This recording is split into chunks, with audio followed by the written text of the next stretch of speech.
Hello, bonjour à tous, c'est Harry McCode. Aujourd'hui, principalement, nous allons parler d'un thème qu'on appelle les bases de données, SQL ou NoSQL. Qu'est-ce que c'est? Déjà, aujourd'hui, comme on parle de bases de données, c'est pour dire qu'on stocke des données quelque part. Comme on disait à la vidéo précédente, que lorsqu'on arrive sur un site, on met nos infos, on s'inscrit, on se connecte, ou bien que voilà, donc nos données sont stockées quelque part. Comme on dit, les grands de ce monde manipulent nos données pour faire ce qu'ils veulent, mais parce que les données sont stockées quelque part, dans des serveurs, à travers le monde, ainsi de suite. Et donc aujourd'hui, si on veut parler de ce qu'on appelle des bases de données, ça veut dire là où on stocke nos données, mais en fait, il y a deux gros types de données, de stockage de données. Ça veut dire ce qu'on appelle des bases de données qui sont SQL et il y a des bases de données non SQL, qu'on appelle NoSQL. C'est quoi les différentes bases de données? C'est-à-dire que SQL, c'est un système de bases de données où les gens vont stocker. Et on va dire NoSQL, c'est un autre système de bases de données où les gens vont aussi stocker. Et donc, selon le besoin des uns et des autres, on choisit ce qui nous arrange. Et on va en parler un peu au niveau de SQL et de NoSQL. Déjà, en fait, comme c'est tous des systèmes de stockage de bases de données, après les SQL, c'est ce qu'on appelle souvent les SGBD, système de gestion de bases de données. Ça veut dire que lorsqu'on va stocker les données, on va dire souvent choisir, il y a deux types, souvent les deux grands types. Il y a par exemple, on va dire Oracle, ou bien on va dire MySQL. Ce sont des types de stockage de données. Par exemple, quand des gens font on va dire du PHP, du Symfony ou quoi que ce soit, ils utilisent souvent MySQL. Bon, il y en a qui utilisent Oracle, d'autres qui utilisent un peu Postgre, ça dépend. Voilà. Donc, c'est un peu le style un peu de base de données que les gens peuvent utiliser. Oracle, MySQL ou Postgre. Mais en fait, quels sont les avantages j'ai noté pour vous pour ne pas avoir le... Voilà, c'est-à-dire que la première chose d'abord, c'est des données qui sont bien structurées. Qu'est-ce qu'on entend par données bien structurées? C'est aujourd'hui, lorsqu'on veut développer un site internet, on va stocker les données d'une certaine manière. C'est-à-dire qu'on veut dire, si quelqu'un veut mettre l'âge dans la base de données, il faudrait vérifier que l'âge soit un chiffre. Donc, si l'âge qu'on veut mettre n'est pas un chiffre, bah, tout de suite, la base de données va envoyer un message d'erreur pour dire attention, ce que tu veux insérer là n'est pas un chiffre. Donc, ça ne va pas marcher. Donc, quand on prend des données structurées, ça veut dire que les données qu'on veut mettre dans nos bases, elles vont être définies comme nous on le veut. C'est-à-dire que si on dit par exemple que l'adresse mail ne doit pas dépasser 30 caractères, un caractère c'est comme je disais, A, B, C, D, là il y en a 4 caractères. Donc, l'adresse mail par exemple ne doit pas dépasser 30 caractères. Si on arrive à dépasser 30 caractères, bah, la base de données va dire que il y a un souci au niveau du stockage. Ça, c'est premièrement. Ensuite, ça, c'est la première chose qu'il faut savoir. Donc, ça, c'est principalement pour ce qu'on appelle les données structurées. Donc, on ne met pas n'importe quoi dans les bases. Tout de suite, la base de données va réagir pour dire non, il y a un souci, la donnée n'est pas bonne.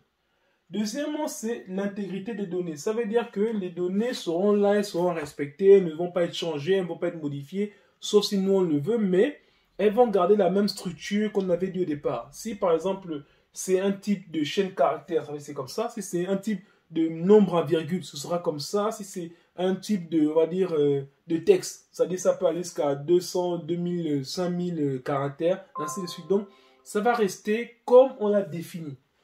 Mais après, ce qui est aussi avantageux, c'est qu'il y a un système de requête. Par exemple, lorsque quelqu'un va se connecter, il va mettre ses identifiants, une adresse mail par exemple, on va dire par exemple, je sais pas, on va dire Harry code la hauteur de la profondeur, ainsi de suite, voilà, .fr par exemple.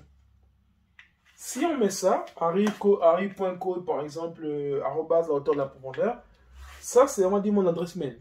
Mais quand maintenant je vais me connecter par exemple sur Facebook avec cette adresse mail là, en mettant ça, qu'est-ce qui va se passer? Il va dire, bon, récupère-moi les informations dont l'email c'est harry.code@la hauteur de la profondeur.fr. Voilà un peu comment on va se présenter au niveau du système de langage de requête. Ça veut dire que le langage de requête est tellement puissant qu'il peut faire de grandes requêtes. C'est pour ça qu'en une fois, quand on se connecte, on peut récupérer toutes les infos du coup, rapidement. Parce que le système qui récupère les données est tellement puissant, tellement performant. C'est ce qu'on appelle le SQL en fait. Après, ça c'est principalement les avantages des bases de données SQL. Maintenant, il y a des inconvénients. Inconvénient, c'est qu'on dit le modèle est trop rigide et évolution souvent complexe à gérer. Qu'est-ce qu'on veut dire par trop rigide? C'est qu'aujourd'hui, par exemple, je crée un site internet où il y a le nom, il y a le prénom, il y a toutes les infos de la personne. Mais si maintenant, j'ai un site qui a par exemple 1000 abonnés, si tout d'un coup je décide, bon, je vais finalement rajouter l'âge des abonnés, parce que je vais dire par exemple, attention, ceux qui ont moins de 18 ans peut-être n'auront pas accès à tel contenu parce que voilà, ceci ou cela, ou bien par exemple, ceux qui ont plus de 15 ans, c'est déjà des personnes qui sont déjà des adolescents avancés, donc ils n'auront pas on va dire, de promotion sur le site. Et donc, en fonction de l'âge, si je veux rajouter l'âge sur toutes les données, et pourtant j'ai déjà 1000 abonnés, mais si j'ai 1000 personnes inscrites sur mon site, mais s'il y a des personnes qui vont vouloir, si je veux rajouter l'âge sur les différentes colonnes, bah, ça va créer un problème en fait. Parce que ce ne sera pas facile à gérer, c'est pas évident. On peut le gérer, mais ce ne sera pas facile de changer toutes les tables où il y a 1000 abonnés. Déjà, qu'est-ce qu'on appelle déjà une table? Une table, c'est par exemple, ici on va voir dans une base de données, il y a par exemple ce qu'on appelle la table nom. Non? Dans les noms, il y a ce qu'on appelle des champs. Non, pas non, pardon, je veux dire table personne. Je veux dire une table personne comme ça. Et ici, il y a différents champs.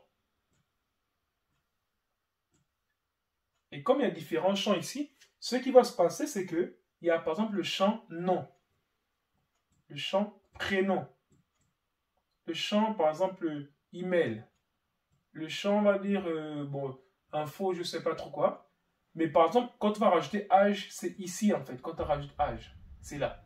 Tandis qu'au départ, il n'y a pas.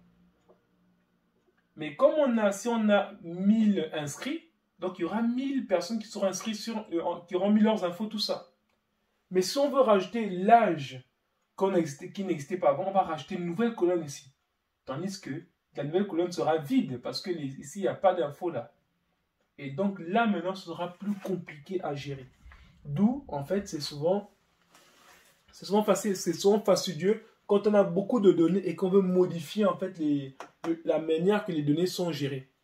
Et après maintenant, le problème aussi c'est que quand on est sur ce système de base de données, plus il y a des gens, plus ça devient lent. C'est voir qu'on trouve certains sites qui deviennent de plus en plus lents parce qu'ils utilisent ce genre de données là, SQL. Donc base de données SQL, donc plus il y a des données, plus le site devient lent. Et c'est un peu ça le problème aussi, le désavantage en ça.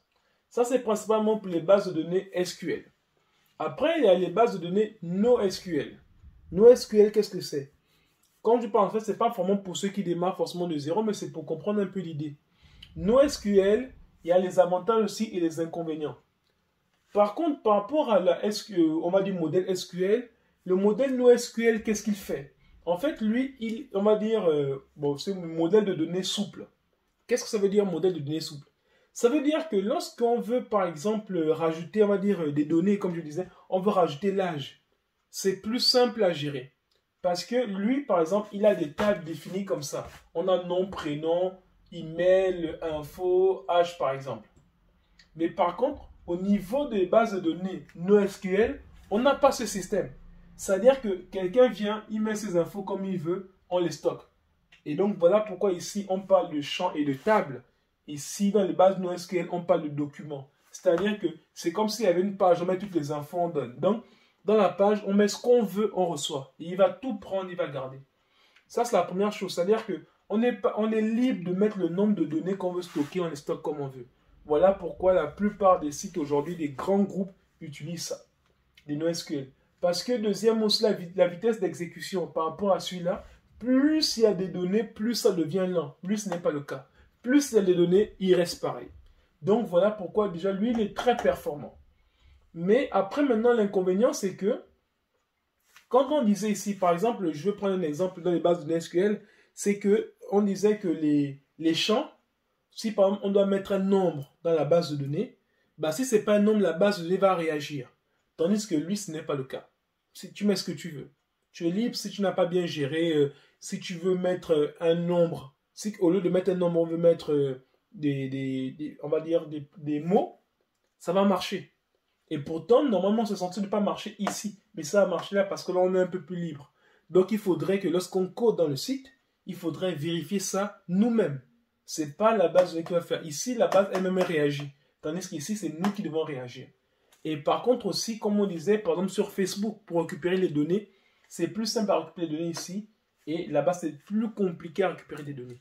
Donc, voilà un peu ce qu'on appelle du SQL. NoSQL, en fait, c'est des systèmes de base de données. Comme on disait, SQL, pourquoi? On dit SQL parce que c'est le système de gestion de base de données. Donc, il y a une manière de faire qui est bien rigide, qui est bien fonctionnelle.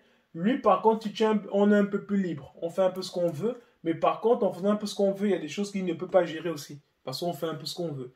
Donc, voilà les différences qu'ils utilisent. Donc, c'est selon le besoin des personnes. Si quelqu'un veut avoir quelque chose de rigide, bien fonctionnel, bah, utilise les NoSQL, les SQL. Maintenant, s'il veut quelque chose qui peut prendre beaucoup d'abonnés, faire ce qu'on veut, mettre le nombre de données qu'on veut, des images, tout ça, on utilise du NoSQL. Donc, c'est à l'appréciation de tout un chacun de pouvoir choisir le type de base de données qu'il veut. Et voilà, ça marchera pour lui.